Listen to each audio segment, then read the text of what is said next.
હરિઓમ.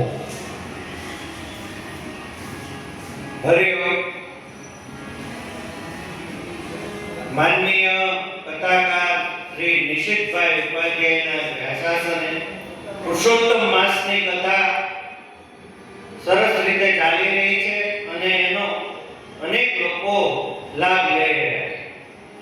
તારીખ 15 સુધી આ કથા ચાલશે. સાંજે 6 થી 7:30 શ્રી પ્રણમાનંદ સંસ્કૃત ભવન, ભારત સેવક સમાજ, રેસકોર્સ, આર્ટ ગેલેરીની સામે, રાજકોટ. સર્વે લાભ લેવા માટે નમ્ર વિનંતી.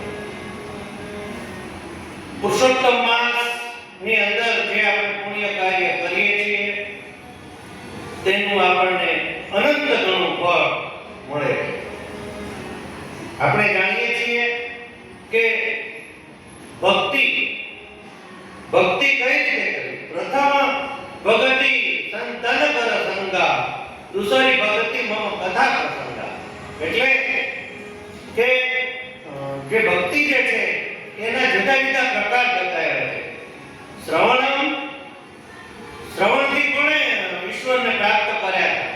તો પરીક્ષિત રાજા.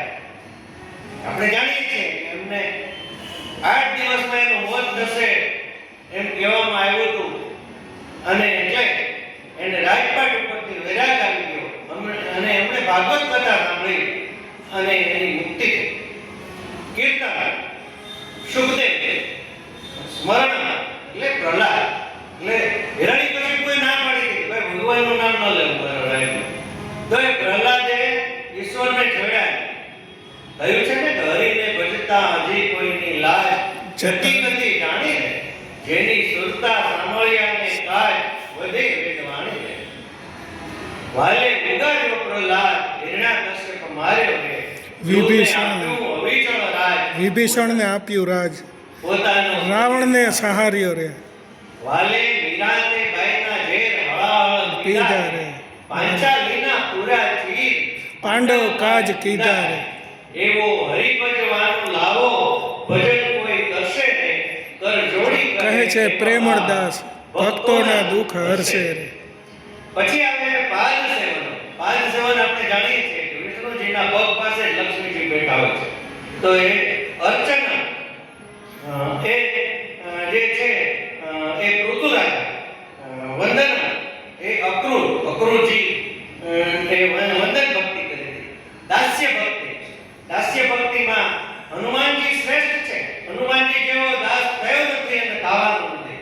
એણે હંમેશા રામની સેવા જ કરી છે.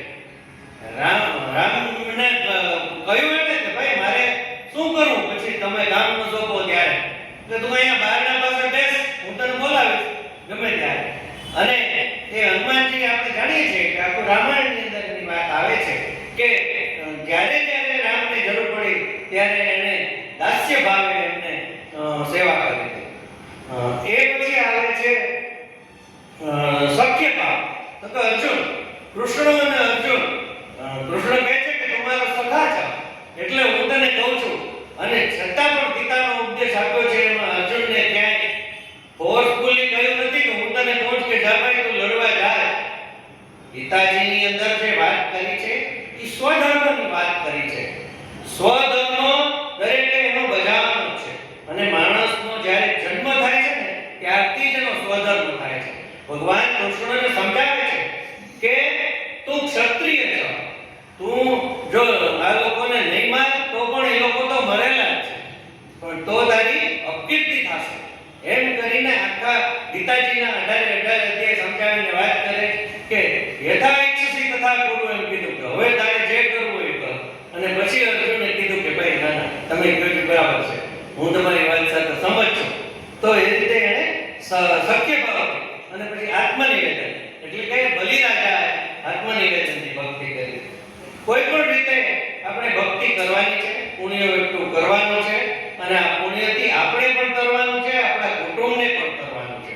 એક વાત નિશ્ચિત છે કે માણસને સ્વાર્થ હોય છે. કેટલાક માણસોને માત્ર પોતાનો સ્વાર્થ હોય. ઘણા પોતાની જાત પ્રત્યે પણ વફાદાર નથી હોતા અને વ્યસનો કરીને પોતાની જાતને અને કુટુંબને વેડફી નાખે. પછી જાત પછી આવે છે કુટુંબ પછી જ્ઞાતિ પછી સમાજ અને સમાજ પછી આપણે તો વિશ્વ બંધુત્વની સાથે ભરેલા છે. તો આ રીતે માણસે પોતાનો જે સ્વાર્થ છે એને વૈશ્વિક કક્ષાએ લઈ જવો જોઈએ અને વિશ્વની સેવા કરવી જોઈએ અને એ રીતે જ પોતે આગળ વધી શકે.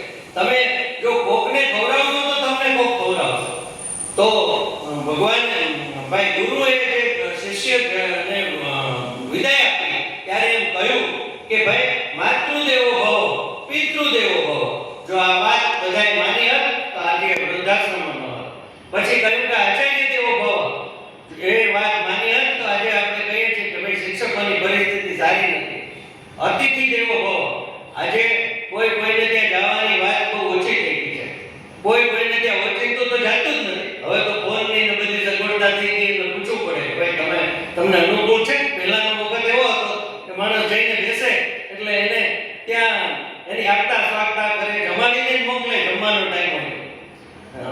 અને પછી કયું પરસ્પર દેવો ભવ. જય શ્રી કૃષ્ણ એટલે તમારા હૃદયમાં જે કૃષ્ણ છે એ જ મારા હૃદયમાં છે. તો પછી આપણો અહીંયા મમતાવાદ ન રહે. એટલે ભક્તિથી આપણામાં જે ગીતાજી